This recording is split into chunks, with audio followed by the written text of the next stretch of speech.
Ya, tentu saja saya nggak lagi bahas raja di Pulau Jawa beneran. Nggak. Seperti beberapa raja yang masih eksis di Pulau Jawa, seperti ada Pak Sri Sultan. Ya, Pak Sri Sultan Hamengkubuwono yang ke-10. Beliau adalah Raja Jogja. Nah, ini bisa dibilang beliau adalah Raja Jawa yang asli ya. Dan juga saya juga tidak lagi membahas Pak Pakubuwono yang ke-13, itu Raja Keraton Solo. Atau ada juga yang namanya Bre Cakrahutomo, Raja Puro Mangkunegaran Solo, yang lagi dibina oleh Gibran buat jadi wali kota.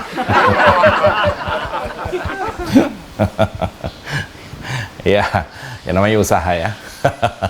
Masa raja turun jadi wali kota? Katanya raja, kok jadi pamong praja? Oke, kita lanjut ya. Katanya raja, kok mau ikutan kampanye? Raja kok kampanye ya? Ya, dan juga saya juga nggak lagi bahas raja dari Cirebon, Jawa Barat, Pak Sultan Sepuh ya. Nggak. Atau saya juga nggak lagi bahas raja dari Kesultanan Banten, itu Pak Bambang Wisanggeni ya. Kebetulan patihnya kalau nggak salah namanya Andi Suhut, itu sahabat saya. Nggak, saya nggak lagi bahas itu. Saya mau bahas Raja Jawa yang disebut sama Ketua Umum Golkar hasil percepatan, Bahlil Lahadalia, yang kemarin fotonya nyebar lagi duduk selonjoran ya kan, santai sambil megang jidat dan menikmati kopi dingin yang harga sebotolnya katanya 35 juta. Mau kemana kawan, tanpa arah tujuan, cari masalah rawan, urus saja masa depan. Letak. Ya, cerita soal mengalahkan Raja Jawa ini bermula ketika sebuah kerajaan Konoha yang dipimpin oleh Yang Mulia Raja Mulyono ya, atau nama lengkapnya adalah Raja Mulyono Sengsoro. Yes. Raja Mulyono sebelum bertahta, dia adalah seorang adipati di sebuah wilayah berpenduduk sedikit, tapi rajinya luar biasa nih. Bangun tidur dia sudah keliling kota, membawa wartawan dan beberapa ajudannya, menelusuri gorong-gorong kerajaan untuk membangun citra sebagai raja yang sederhana. Luar biasa. Dimulai dengan luar biasa ya. Untuk itulah, karena sering ke gorong-gorong tadi ya, sang Raja Mulyono Sengsoro Yes ini ketika muda mendapat julukan sebagai seorang pangeran gorong-gorong. Tapi karena kepandaian Mulyono ini dalam membohongi banyak keluarga kerajaan, bisalah kemudian dia bertahta dengan segala cara. Bahkan sampai 1 dasawarsa, 10 tahun lamanya. Padahal dia berasal dari keluarga yang biasa. Tidak berdarah biru, juga tidak berdarah merah. Ya, Mulyono ini awalnya tidak punya darah yang berwarna. Tidak berdarah biru, juga tidak berdarah merah. Konon, meski oleh seniornya, Mulyono ini diberi ramuan akar merah. Sebuah akar yang bagus sekali, warnanya merah. Tapi sampai sekarang darahnya tidak juga berwarna merah. Malah berakhir kemarin kita lihat semua darahnya tiba-tiba berwarna kuning. Ketika memerintah di periode pertama, ini masih soal raja tadi, dia menjadi raja yang bijak, adil, dan terlihat nggak punya nafsu berkuasa awalnya. Maka rakyat mengeluk-elukan, mendewa-dewakan, bahkan dibuat berbagai patung sesembahan. Dan soal patung sesembahan itu ada dugaan kemudian pernah dibuat kembali versi imajinernya oleh seorang seniman berasal di Jogja. Nah, ini patungnya.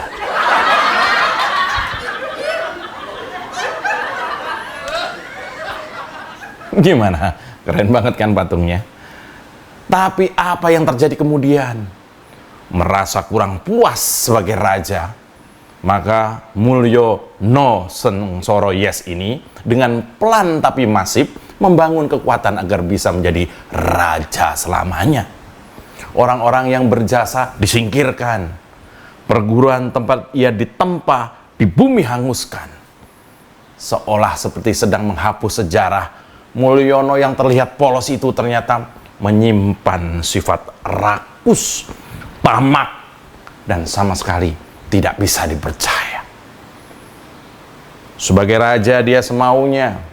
Uang kerajaan dihamburkan untuk kepuasannya. Uang kerajaan digunakan untuk membuat kerajaan baru. Dengan nama ini kerajaannya, disingkat IKN. Dia memberi apa yang dia mau beri. Pagi dia membagi-bagi konsesi tambang kerajaan. Malam dia menyebar aneka penghargaan. Siang dia keliling cari pinjaman, sore dia hambur-hamburkan dalam bentuk bansos dan aneka bingkisan. Senin dia keliling mencari dukungan, Selasa dia memecah belah partai ke kuning-kuningan. Rabu dia bilang anak-anaknya tidak suka jabatan. Kamis dia mengondisikan MK alias Mahkamah Kerajaan. Jumat dia bilang tidak mengejar jabatan. Sabtu dia kirim orang untuk mempelajari kemungkinan amandemen undang-undang. Wah, 3 periode ya. Pendek kata, Raja Mulyono Sengsara Yes melakukan apa yang biasanya para perampok lakukan. Kalau dia ada maunya, dia akan mengambil alih. Dia memaksa secara halus dan juga kadang memaksa secara kasar. Dia pandai memanfaatkan tangan orang lain. Dia pandai menyandera. Dia tidak mau belepotan. Dia fokus kepada tujuan, sehingga kemudian para abdi dalamnya, para pembantunya, orang-orang terdekatnya, para penjilatnya menjuluki dia sebagai raja yang jahat dan jumawa. Biasanya disingkat sebagai raja yang ja dan wa. Jadi ja dan wa di sini bukan nama pulau atau suku, tapi kependekan dari jahat dan jumawa. Raja ini bukan cuma jahat, tapi juga jumawa alias sombong dan tidak suka menabung. Saya sebagai orang Jawa asli, bapak ibu saya dari Jogja, kemarin sempat kaget ketika Bahlil Lahadalia yang doyan istirahat sambil ngopi mahal itu. Jadi Bahlil, sang pejabat kesayangan Mas Mulyono itu, saat memberi sambutan sebagai ketum Golkar di Munas Golkar, dia bilang begini, Raja Jawa itu kalau kita main-main celaka kita.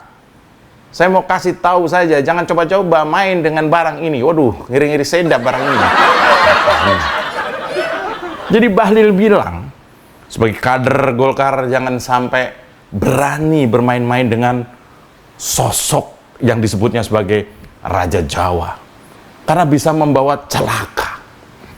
Nah, tapi ya, Bahlil ini tidak menjelaskan sosok raja yang dimaksud itu siapa.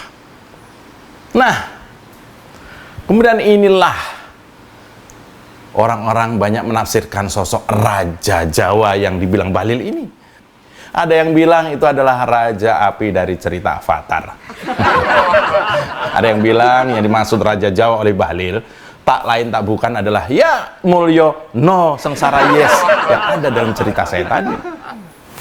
Maka kemudian kalau Raja Jawa yang dimaksud Bahlil itu adalah Mas Mulyono, maka demonstrasi yang terjadi hampir di semua bagian Indonesia kemarin itu adalah sebagai jawaban yang telak dari rakyat Indonesia yang diwakili oleh para mahasiswa, pelajar, aktivis, pro-demokrasi, profesional, seniman, dan banyak lagi.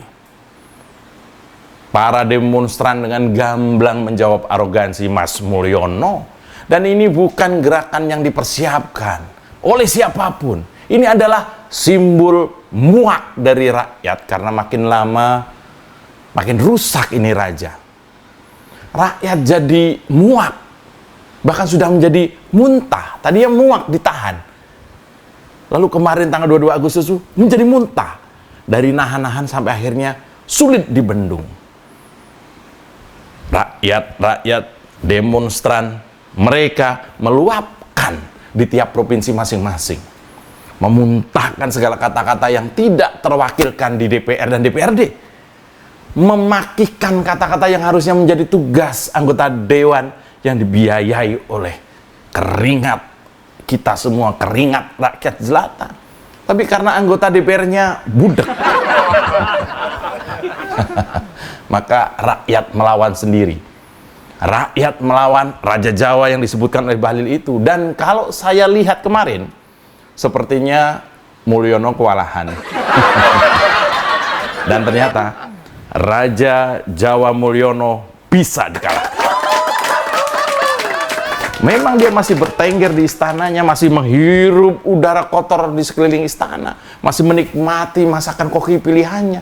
Anak-anaknya masih berkehidupan mewah dan mahal, permaisurinya masih joget-joget sambil senyum ledek. Tapi suasana kebatinan rakyat kerajaan Konoha jelas sudah beda. Mulyono sudah berkurang kesaktiannya. Kesaktian Raja Mulyono kalah oleh bergeraknya ratusan ribu demonstran. Raja Mulyono sedang menunggu gelap, sementara hari sudah sore. Suara burung nuri yang merdu sudah berganti dengan suara burung gagak, lambang kematian. Kemarin Mas Mulyono tampak terlihat nggak santai. Waktu diwawancarai oleh wartawan, kelihatan nggak santai. Semua tuntutan demonstran seolah dikabulkan. Tidak akan ngutak-ngutik keputusan MK, tidak akan membuat perpu katanya. Sudah tidak terlihat lagi sebagai orang berkepala batu. Mungkin dia ketakutan kalau sampai ada demo lebih besar lagi. Lah, ternyata Mulyono juga bisa takut. Dia sudah nyaris menjadi cerita lama. Nafsu berkuasanya dihancurkan bukan oleh orang lain tapi oleh orang-orang di sekelilingnya. Mulyono dihancurkan oleh para penjilatnya. Dan demonstran kemarin adalah simbol perlawanan bagi runtuhnya dinasti Konoha. Mas Mul. Kawal terus kewarasan kita. Jangan pernah kapok menjadi Indonesia. Saya Mas Jobre, salam pletak. Kawal putusan MK, jangan biarkan dibusuk mereka menang. Jangan biarkan negeri ini tenggelam dalam lumpur kekuasaan mereka.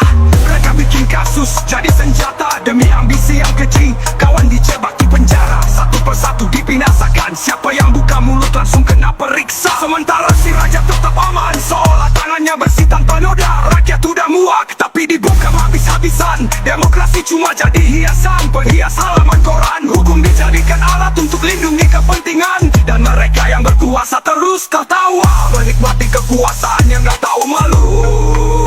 Ada cerita dari tanah Jawa, katanya raja berkuasa tanpa celah. Jangan Mau kemana kawan, tanpa arah tujuan, cari masalah rawan, urus saja masa depan. Letak